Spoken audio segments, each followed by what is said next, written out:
Lawmakers head back to Capitol Hill today for a historic fourth day of voting, trying to elect a Speaker of the House. Representative Kevin McCarthy still has support from most of the GOP, but a group of about 20 Republicans has voted against him on all 11 ballots. Joining us now live via Zoom is one of the party members opposing McCarthy, Oklahoma Representative-elect Josh Brecheen. Good morning, and thanks for being with us. Hey, good morning. Let's talk a little bit about the mood there. You know, you get elected, you go through the campaign, you're ready to start work, and then you face this. What is your reaction to what's happening? So I want to start off in saying this is not personal. It's not an opposition to Leader McCarthy. For a number of us, you're accountable for what you know.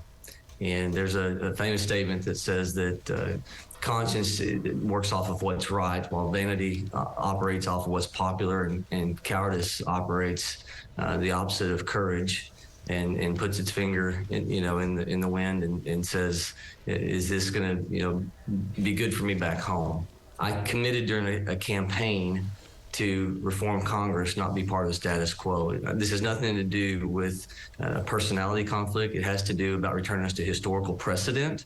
And from 95 to 2000, we had a contract with America that was functional, or 12 appropriation bills where we were really living within our means financially. So where my conscience is grieved knowing that we're headed towards fiscal collapse as a nation.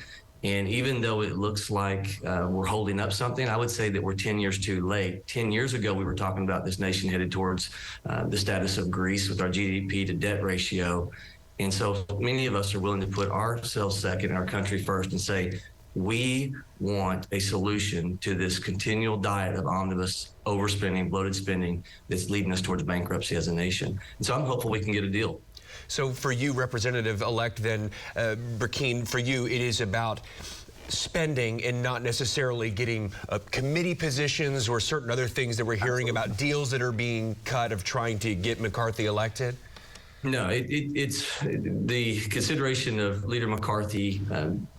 The greatest predictor of future behavior is past behavior. Leader McCarthy has been in leadership for 10 years. He's been a part of, in whole or in part, the continuation of omnibus spending. Most people, because it hasn't happened in so many years, don't remember 12 appropriation bills and budget caps, because the easy button is pushed on omnibus and it's accelerating our debt loading. Just 10 years ago, we had half of our national indebtedness.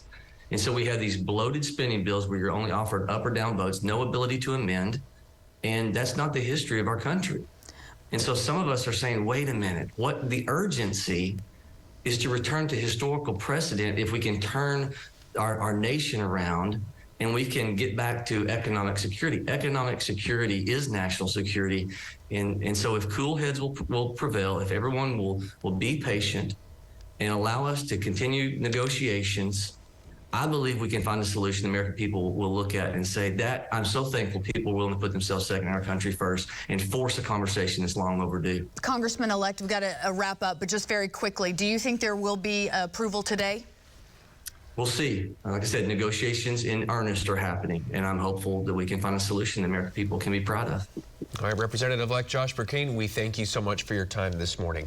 Thank you. God bless y'all.